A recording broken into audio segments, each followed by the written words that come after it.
माँ, माँ, आप कहाँ हैं? जल्दी आइए। देखिए, मैंने शादी कर ली है और आपकी बहू को मैं अपने साथ लेकर आया हूँ। जल्दी आइए माँ। अच्छा, तो तुमने अपनी पसंद की लड़की से शादी कर ही ली। ठीक है, जब शादी कर ही ली है तो बहू को लेकर घर के अंदर चलो। क्या उसे बाहर ही रखोगे? बेटा, आज से तुम इस घर की बहू बन गई हो और आज से ही ये घर तुम्हारा हो गया है। इससे पहले इस घर को मैं संभालती थी, क्योंकि संभालने वाला कोई नहीं था। अब तुम यहाँ आ गई हो तो मेरे ऊपर जितनी भी जिम्मेदारियां थी वो मैं तुम्हें सौंपती हूँ। आज से ये घर तुम्हारा हुआ, इसलिए इस घर की सारी जिम्मेदारियां तुम्हारी हुई।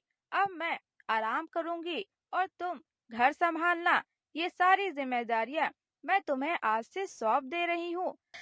ठीक है माँ, मैं सब संभाल लूंगी। अब मैं यहाँ आ गई हूँ तो धीरे धीरे सारी चीजों को समझ जाऊंगी। आपको शिकायत का मौका नहीं दूंगी।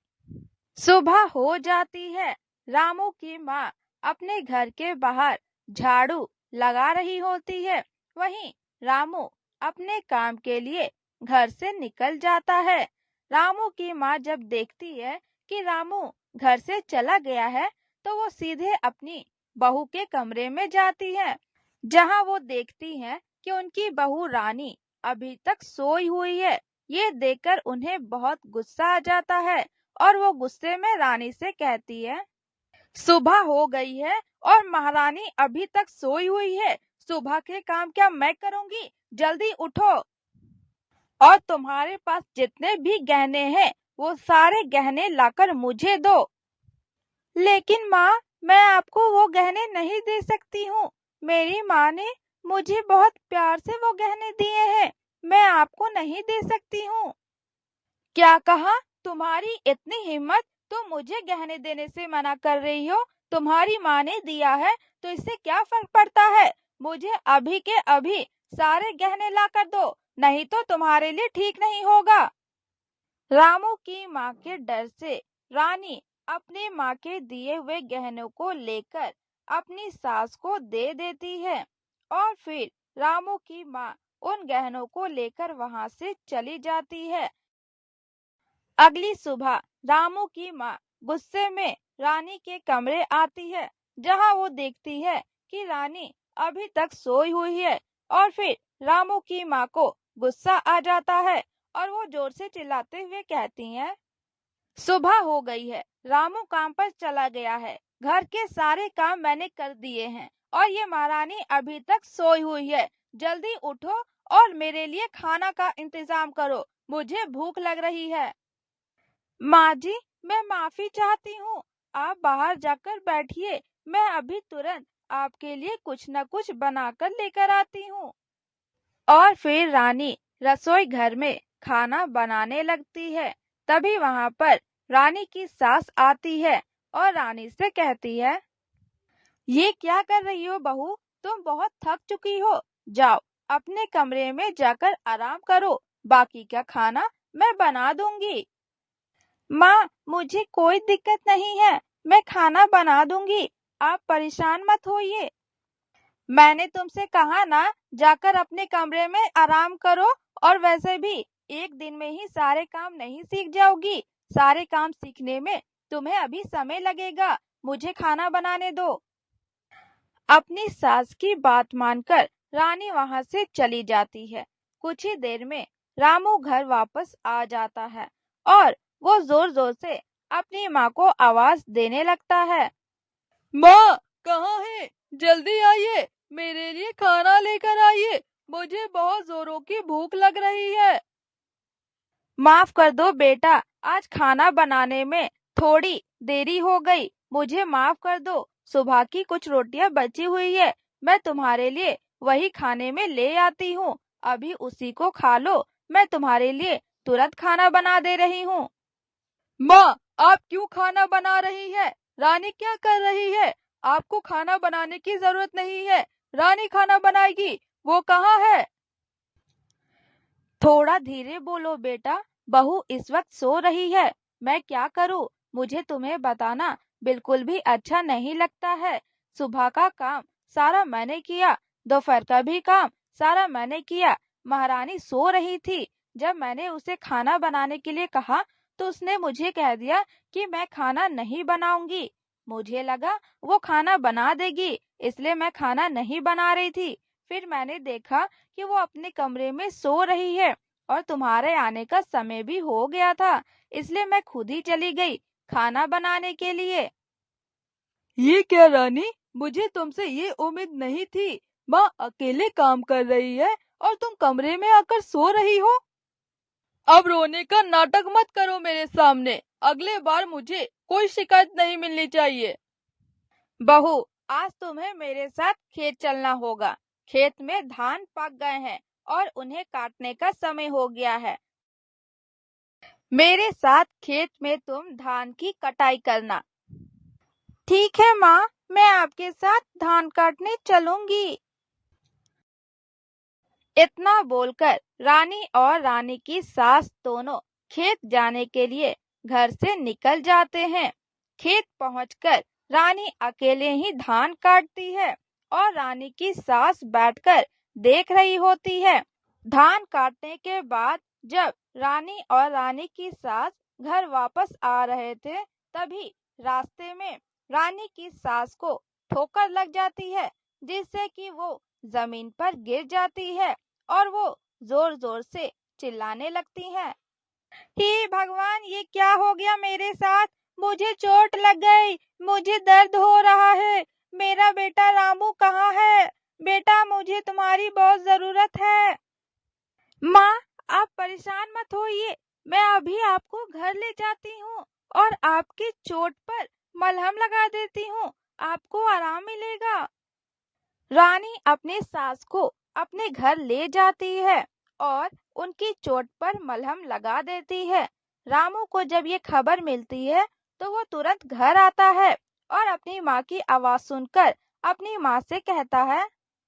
माँ, आपको क्या हुआ? आप रो क्यों रही है? जैसे ही मुझे पता चला कि आपको चोट लग गई है तो मैं दौड़ते हुए घर आ गया।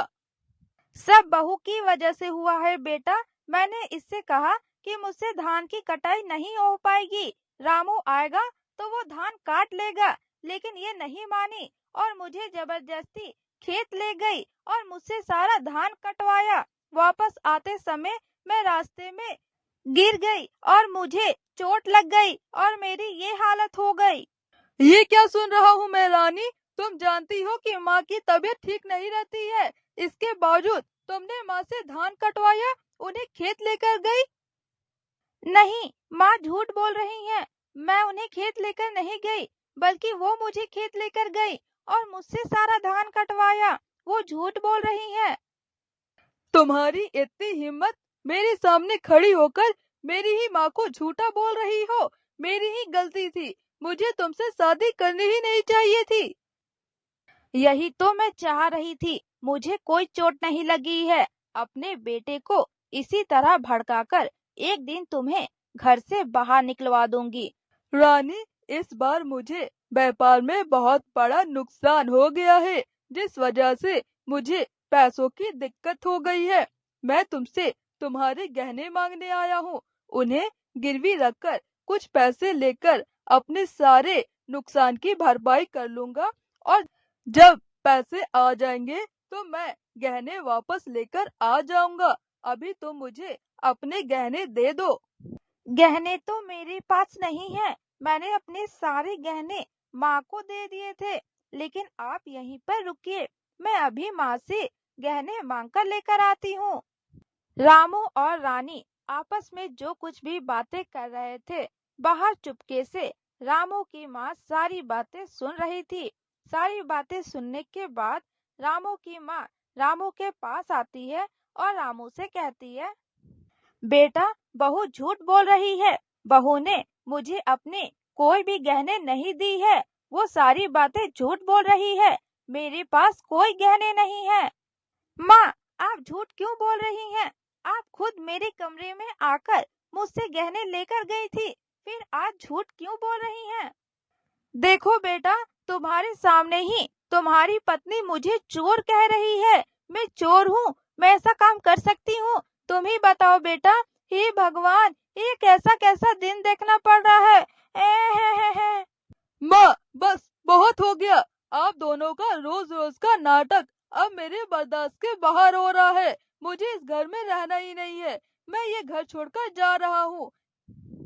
इतना बोलकर रामू वहां से चला जाता है। रात हो जाती है।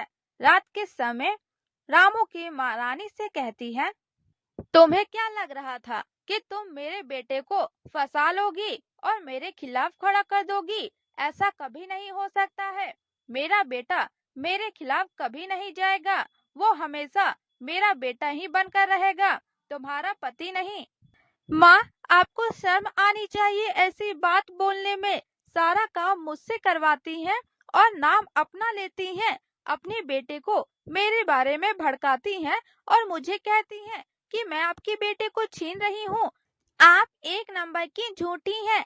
आप अपने बेटे का घर ही बर्बाद कर रही हैं। देख लीजिएगा, भगवान आपको देख रहा है और वो आपकी करने की सजा आपको जरूर देगा। तुम्हारी इतनी हिम्मत कि तुम मुझे झूठी बोलोगी? रुको, अभी मैं तुम्हें बताती हूँ। आह आह, मुझे मत मारिए माँ, मुझे चोट लग रही है, मुझे मत मारिए। माँ, मुझे मत मारिए। तभी वहां पर रामू आ जाता है और अपनी माँ का असली चेहरा देख लेता है और रामू गुस्से में अपनी माँ से कहता है, बस बहुत हो गया माँ। मुझे आपसे ये उम्मीद नहीं थी। मैंने आपकी सारी बातें सुन ली है। आप रानी पर अत्याचार किए जा रही थी और वो बेचारी सहन करते जा रही थी। मैंने आप पर भरोसा किया और रानी पर नहीं। लेकिन सबसे बड़ी धोखेबाज तो आप निकली। लेकिन अब बहुत हो गया। अब मैं आपके साथ एक पल भी नहीं रहूंगा।